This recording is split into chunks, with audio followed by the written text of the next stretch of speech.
Good morning, everyone. I'm honored to deliver this statement on behalf of Albania, Andorra, Armenia, Australia, Austria, Belgium, Bosnia and Herzegovina, Bulgaria, Canada, Cape Verde, Colombia, Croatia, Cyprus, Czechia, Denmark, Estonia, Finland, France, Germany, Greece, Guatemala, Hungary, Iceland, Ireland, Israel, Italy, Japan, Latvia, Lebanon, Liberia, Lithuania, Luxembourg, Malta, Mexico, Moldova, Montenegro, Myanmar, Netherlands, New Zealand, North Macedonia, Norway, Panama, Poland, Portugal, Republic of Korea, Romania, San Marino, Slovakia, Slovenia, Spain, Sweden, Switzerland, United Arab Emirates, United Kingdom, United States, and Uruguay. 5 years after the Taliban takeover of Afghanistan, we stand together as a broad cross-regional group of United Nations member states in solidarity with the Afghan people, and we reaffirm our steadfast commitment to a future where all Afghans, without exception, can enjoy the fundamental rights, freedoms, and dignity in peace and prosperity.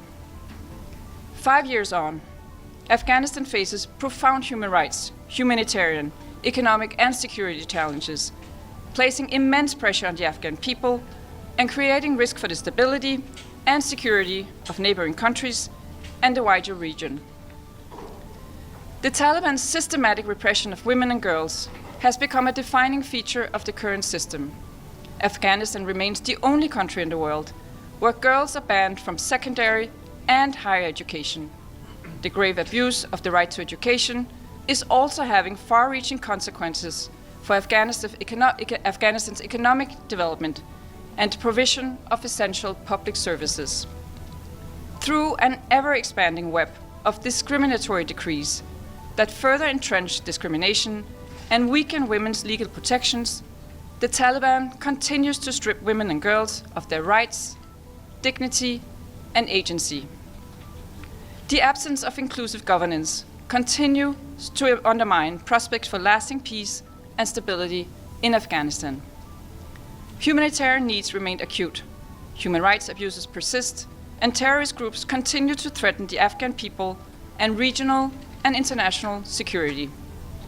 We reaffirm that terrorism in all its forms and manifestations constitutes one of the most serious threats to peace and security in Afghanistan, as well as in the world, and further reaffirm the demand that the territory of Afghanistan should not be used to threaten or attack any country, to plan or finance terrorist acts, or to shelter and train terrorists.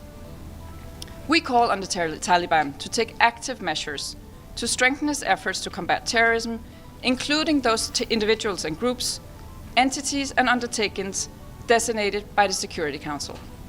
We are also deeply concerned by the shrinking civic space and the continued restrictions on the United Nations, including the prohibition on Afghan female UN staff. These restrictions undermine the UN's ability to deliver critical assistance to the Afghan people. Humanitarian aid alone cannot resolve Afghanistan's crisis. The Taliban must create the conditions for Afghans to rebuild their lives with dignity, human rights, inclusive governance, and security. We once again call on the Taliban to reverse all discriminatory decrees and policies, restore girls' rights to education, ensure the full, equal, meaningful, and safe participation of women in all aspects of Afghan society, and respect the human rights and fundamental freedoms of all Afghans. We reaffirm our strong support for UNAMA, and we welcome the appointment of the new Special Representative of the Secretary General to Afghanistan, Ms. Rabab Fatima. We also urge the Taliban to engage constructively with UNAMA's leadership, including the Doha process, and to enable the United Nations to carry out its mandate without restriction and ensure safe, rapid, and unhindered humanitarian access. The Afghan people deserve our unwavering support for their quest to create a future built on rights, inclusion, opportunity, and security.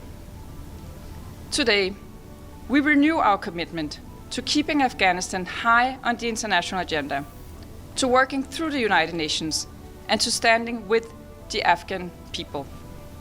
I thank you.